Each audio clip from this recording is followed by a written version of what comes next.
We got Kathy from the Indie Sun in the comments. Thank you so much. Very so much. I appreciate it. Welcome to the moderator group. Very so much. Appreciate it, Kathy. We appreciate you commentary in the Idaho 4 Bryan Kohberger case. I think you have seen all the content that I had dedicated to you, but that's just that just for me, that's my flowers to you, because since you became a content creator in your channel and you started putting content about the Idaho 4 through the documents and whatnot, you make my life way easier.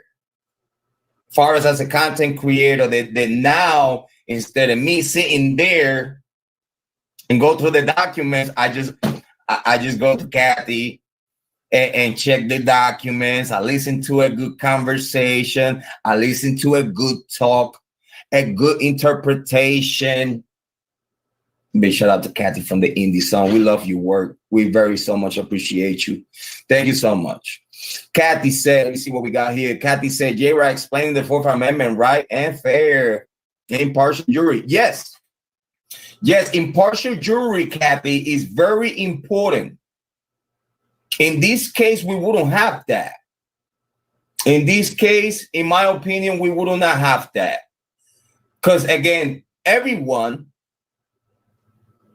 the victims, the investigative body, and the court are all in the same bed. The prosecutor office, Bill, they are all in the same bed. This is what I was telling you in the very beginning. This is why you see in court judge using some type of language to try to play our smarts, like disrespect our intelligence.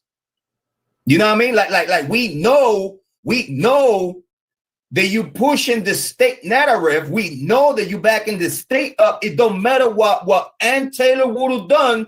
You would have said no. Jrod, what's the proof of that? Okay, the state, Bill Thompson put a motion that last at the last minute to stop the survey. They just didn't even wait for Ann Taylor to shut shit down.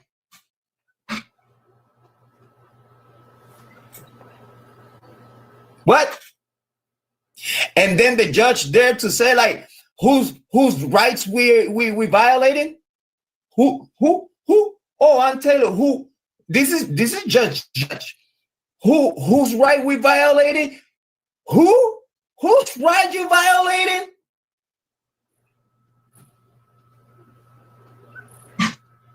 Who's the hearing that you having right now for?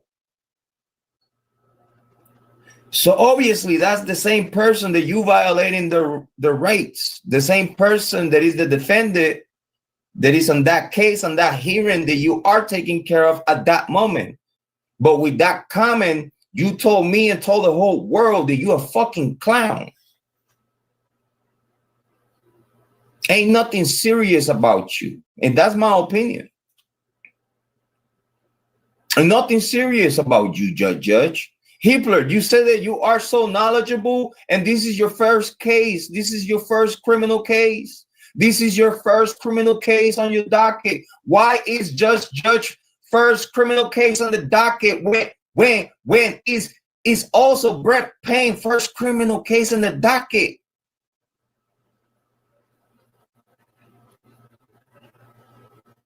What? Is it me? Let me not go too far. Let me not go too far. Jrod, just save the beans for the rice. Got you. Amy Conway said, Teacher Kathy, we appreciate you. Always, we appreciate Kathy so much. She's amazing. I gotta tell you, hands down, she's one of the best in true crime right now. And that's my serious opinion right there. Amy Conway, in the court of law beyond a reasonable doubt. Yes. Idaho abuses the power on all levels. Yes. Amy Conway, you're right. And in our opinion, yes. For in a way it seems like. Because at this point, we're not talking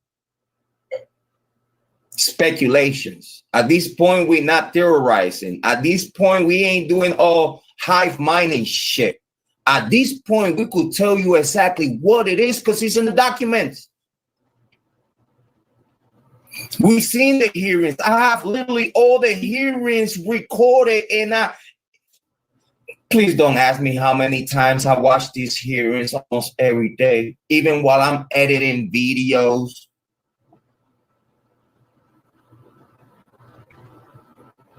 Because it's an abuse of power. It's a misinterpretation of the law.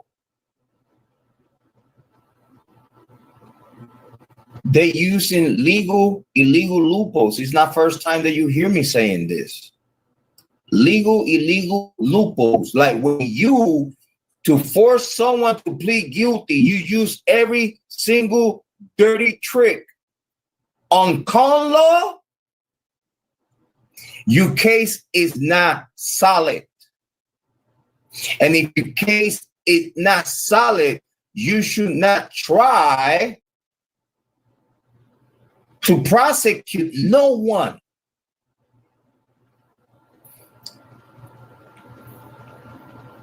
I told you from the beginning of this case, I don't care which detective went inside that house.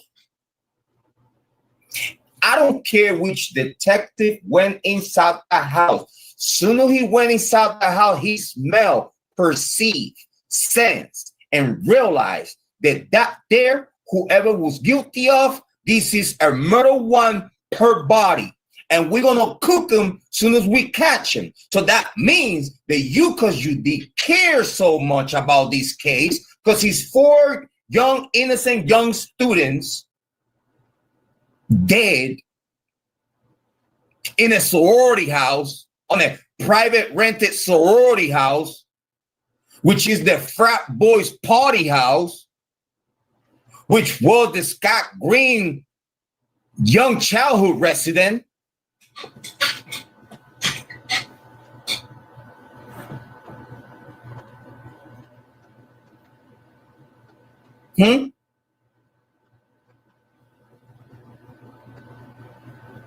You're going to tell me that whoever investigated this case did not do his best job ever because he knew that his name was on the line for this?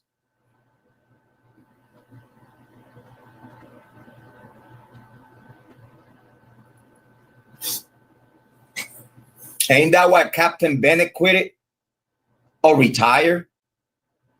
Because y'all had Captain Bennett, the highest ranked detective in Moscow PD, Captain Bennett, the liaison between the University of Idaho, the families, and the police. Even the Goncalves family said it.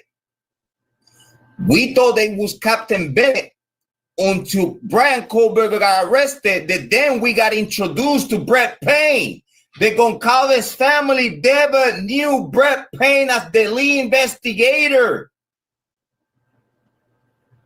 The Goncalves family got to know Brett Payne was the lead investigator while they were thinking that Captain Bennett was the lead investigator, playing the families out, making the families think that someone with higher rank, a detective with higher rank, is overseeing the investigation of your kids.